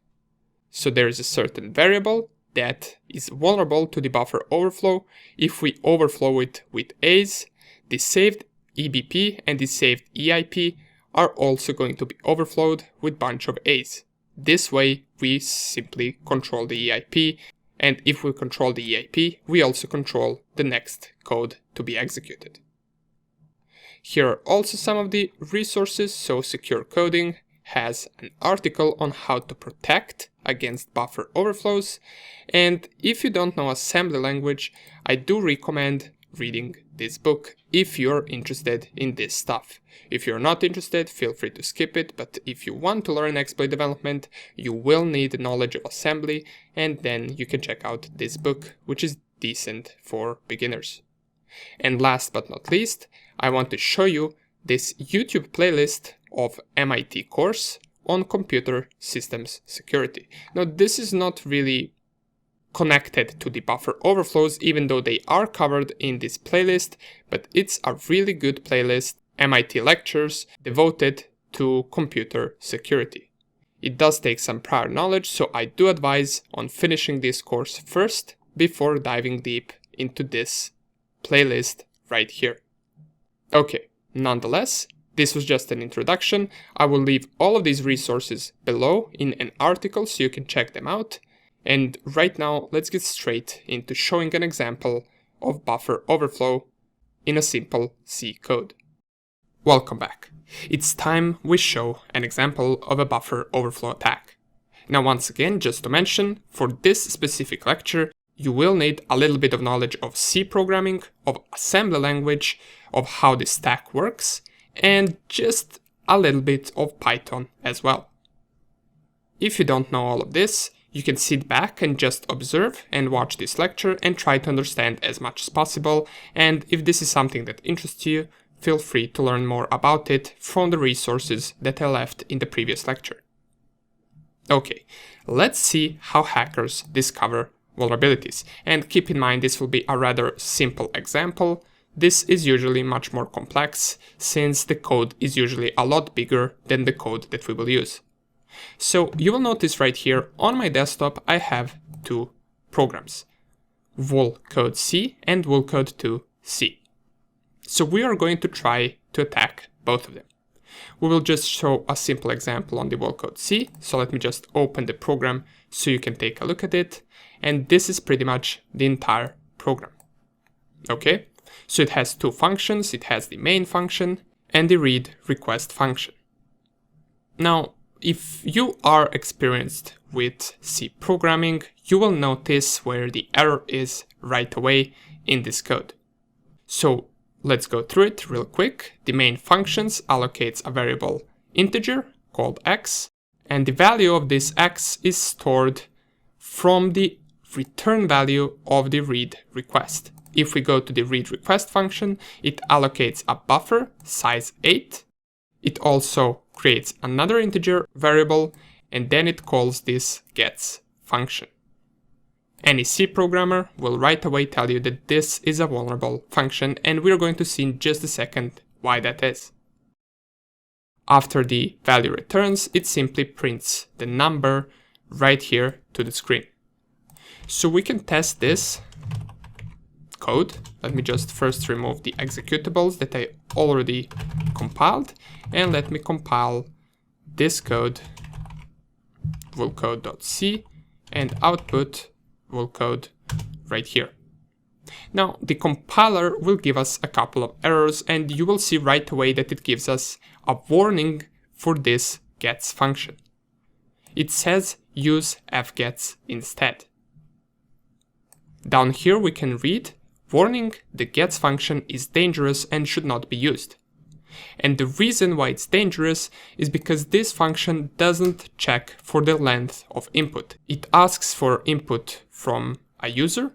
The user can specify any length of input that they want, and then it will get stored in this buff variable, which is the size of 8. So if the user specifies a larger input than 8, then we have a buffer overflow, just because the developer used this gets function. Even the compiler says use fgets instead, which is a more secure version of this function that allows the program to check for the user input. Nonetheless, our program did compile, however, and if we run it, it will wait for an input. If I type 1, 2, 3, it will just print x equals 1, 2, 3, which is this statement right here. If I go, for example, A, it will just print x equals 0 because it did expect a number, but I specified characters instead. Therefore, it didn't crash the program, but it also gave some incorrect output. And finally, if I try to specify more than 8 characters, let's say this much, we get segmentation fault.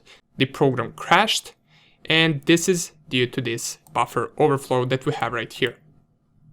Okay, so let's take a deeper look into this. And to do that, we need to use something called debugger.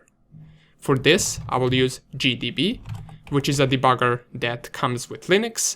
And if I just type GDB and then the executable program, it will open it in debugger. And now I can read it in assembly language. So let me just enlarge this a little bit. And there are different assembly flavors, so I'll just set this assembly flavor to be Intel first, and now I can try and disassemble the main function, which will be this function right here. So this is how assembly language looks like. Now we will not be explaining the assembly because that will take some time. I assume that you do know it for this specific lecture. Keep in mind you won't really need it for the rest of the course. And pretty much it simply just allows us to manipulate with different registers, move things from one register to another, access the memory, and all of that. We can even recognize some of the things from the C function. So for example, we have this call right here, and then it calls read request. So this is pretty much here in this line when the main function calls the read request function. This is pretty much that exact same line. Someone trying to analyze this code would notice that this is not a regular function, so we can also try to disassemble that one as well. So disassemble readrec, which is also a developer coded function, and right away anyone that is experienced will notice this gets function being called right here. And they would already know that there is a high percentage that there is a vulnerability in this code. So let's straight away break at this function, which essentially means that once we start the program, it will pause right before executing this function, and then we can go step by step to see how it executes and also to inspect different registers. So once I set the break at the read request function, I can type run and the program will start. I can straight away check my registers by typing I and then space R, which will show me the values of all of the registers right here. Keep in mind the RIP register is important to us because it is the instruction pointer. It points to an address where the next code will be executed, which is currently this address right here. We can even confirm that by once again disassembling the read request where we set our breakpoint, and it gives us this arrow, so this is the next instruction to be executed. We're currently in the read request function. If I type next, it comes to the point where it asks for our input, and remember, if I type something larger than the size of 8, which is specified in this code, we will get an error. If I type IR, we will see something rather strange. So RBP, which is the base pointer, has a bunch of 41s inside of it. That is because we managed to overflow it with these A's. Take a look at this image from last lecture. So this is pretty much how it works. This is space for our variable, or in our case for the buff. Then we have the saved EBP, or in our case RBP. One is for 32-bit and the other one, which is RBP, is for 64-bit. And after that comes EIP, or in our case RIP. So ideally we want to control the EIP.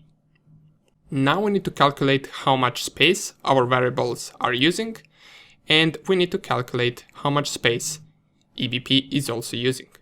Then we will get to here, which is our EIP. Okay, So let's do that straight away. We know that we have two variables, right? Which is the buff, size of 8, and integer, which, if I'm not mistaken, is size of 4 in x64. And we can double check that by going to Firefox and typing size of int. Now keep in mind that different integer values can have different sizes. For example, there is short integer, there is long integer, and they will both have different values. Here we check the 64-bit size, we check the regular integer, and it's 4 bytes large. So we have 4 bytes of size for this value right here. And then we have the RBP, which is the size of 8. So all we need to do is put that together. So 8 plus 4 plus 8, and whatever comes next should be stored in RIP. Let's give it a try. So let's run the program again. We want to start from the beginning. We want to go to the next, and here is our input. Let's type 8 times A. This is for the buff. Then we will type 4 times B for the integer. Then we type 4 times C, or pardon me, 8 times C. And by the way, for those of you who don't know, the reason why here is 41, 41, 41 and not A is because A is actually the same thing as OX41. It's just in hexadecimal. So these are pretty much 8 times A. Now with this, we fill in the buff. With this, with B's, we overflow integer value. With C's, we overflow RBP. And now if I type 6 times D, these 6 Ds should overflow the RIP. Let's give it a try. If I type I and then R, we see that C's overflowed RBP, and we also see that these, which are 44, overflowed the RIP. So we successfully controlled what we want in the RIP. Okay, now that we did that, which is the basic part, let's try to actually exploit it with vulcode number 2. Let me just close this. I need to close this as well. And first of all, let's check what vulcode 2 even is. So I will open it. It's a little bit of larger code. It has 3 functions, and our goal in this code is to run the win function. So it has the main function with a simple if-else statement.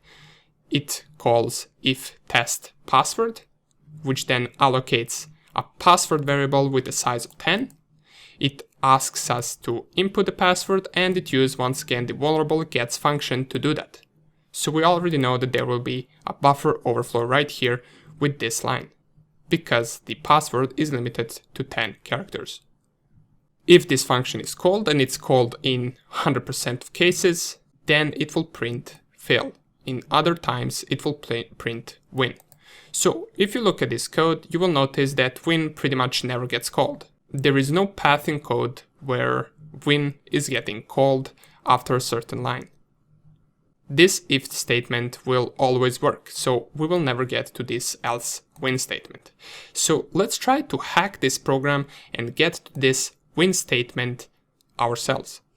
We already can have an idea of how we can do that. We already know that RIP is the instruction pointer, and if we somehow get the address of this win function in the instruction pointer, we can perhaps run it. So let's give it a try. Now, in order to remove all the possible stack protections that we might have and that might present us the problem when exploiting this code, we need to compile it a little bit differently. So I will run gcc -fno -stack -protector, then -z execute stack -nopy, and then I will use the code, which is vulcode2.c, and I will output it in vulcode 2. This will compile. It will once again give us the warning for the gets function, saying that it's dangerous and that it should not be used and that we should use fgets instead. Now these compilers are good because they do give us this warning, but some compilers won't give you the warnings. Especially if you turn warnings off. You won't really notice this. Now let's run our code to see how it even works. It asks for our password. This is just the memory address or random memory address. And here we can type test and it will say fail. We can type test123. It will once again say fail. So pretty much there is no correct password here. It will always say fail. But let's hack it using GDB. We open GDB Wallcode 2. Once again, I will set the disassembly flavor to be Intel. You don't have to if you don't want to. This is just personal preference. And now let's disassemble the main function. The attacker can go through the main function. They can see that a certain function called test_pw is being called right here in this line. They can then try to disassemble that specific function. And as with the previous example, they will notice that gets function is getting called and they would straight away know that this program is vulnerable. Okay, once again, we notice gets. Let's put a breakpoint on this test_pw function and let's run the program. We can check the registers to see what else do they have. So this is the current value inside of the instruction pointer, and we can confirm it by typing disassemble test_pw. It will point to the beginning of the test_pw function, since that is where we put our breakpoint. This is the address where it's currently at, or this current instruction. If I go next, it will ask for the password. Here I can type anything, so let's go with bunch of A's, or let's go with uppercase A's, just so we can get those 41s once again in the RBP, and we get the segmentation fault. Okay, let's check the registers. The RBP is once again overflown with 41s. So what do we need to do in order to get our desired value in RIP? Well, we need to first overflow the password value, which is the size of 10. So we will use 10 A's for that. Now, since this is the only variable inside of this function, the next thing that we are going to overflow will be RBP, which is the size of 8 right here. And the next thing that comes will be RIP. Let's give it a try. Let's run this once again. Let's go next.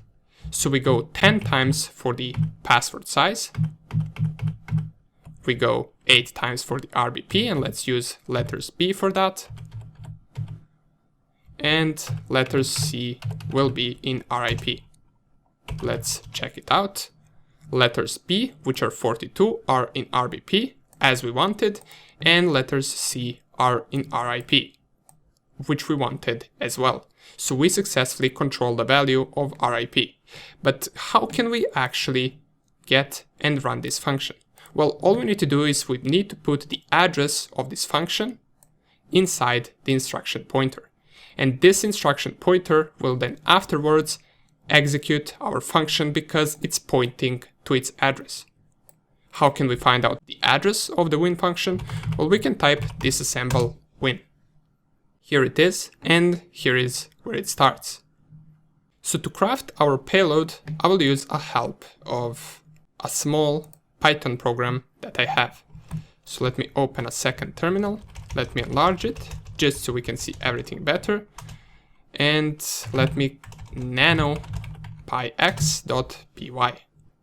Okay, so here is the address that I previously used, which in this case will be this one. So let's copy it. This is the address of the beginning of the win function. Let's delete it, paste it right here.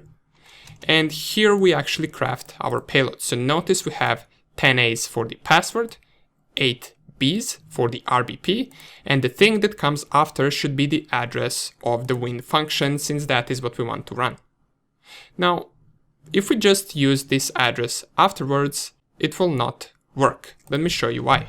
If I type run, press yes, click next, and then just type 10 times A, 8 times B, and then I put this value right here, you will notice that RIP is some random value right now. It's not exactly this, and this is what we want to have inside of it.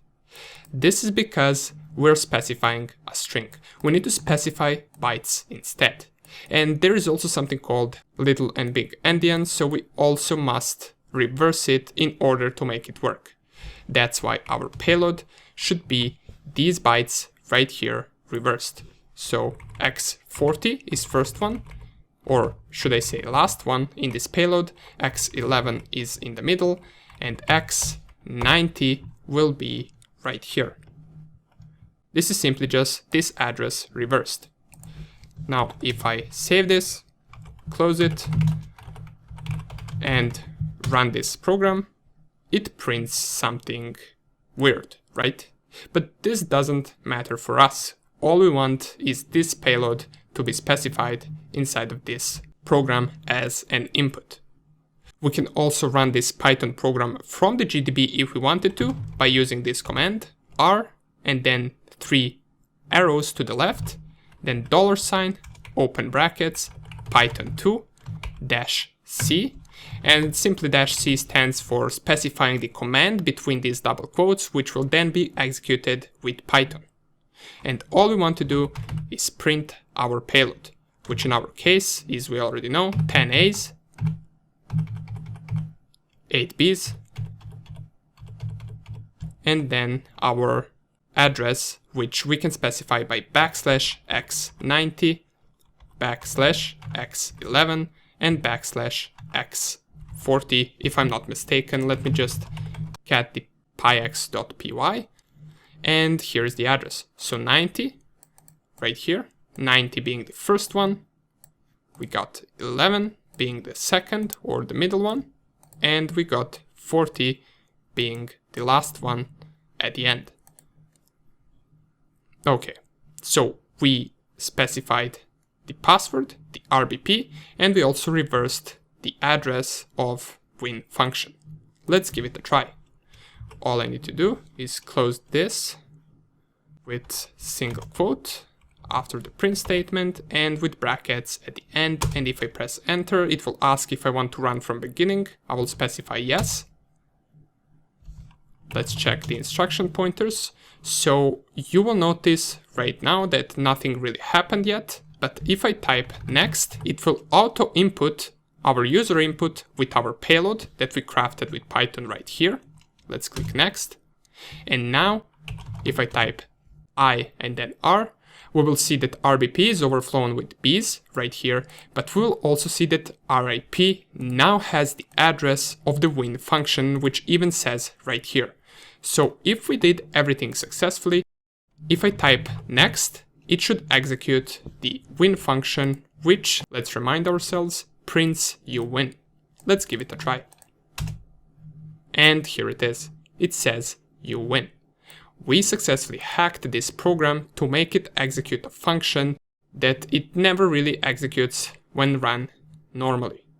We manipulated the registers, we manipulated the instruction pointer, and we put the address of this function in the instruction pointer in order for it to be ran. And we successfully did that. Now keep in mind this is a simple example, and we also turned off the stack protection, so in real life this is also a little bit harder to do than what we showed right here. But nonetheless, it's important that you understand in theory how this works. Okay, now that we covered all the known attacks that hackers perform, starting from running Trojans to a simple social engineering, from showing an example of a simple zero-day vulnerability, and in this case, if this was a program which is in use and we discover this vulnerability, it would be a zero-day vulnerability because this code has not been patched yet. Since we did all of this in details, let's also devote the next section into covering social engineering in details. And after that, we're pretty much done with this introductory part of the cybersecurity course, where we focus on different attacks and on hackers and vulnerabilities. See you in the next lecture.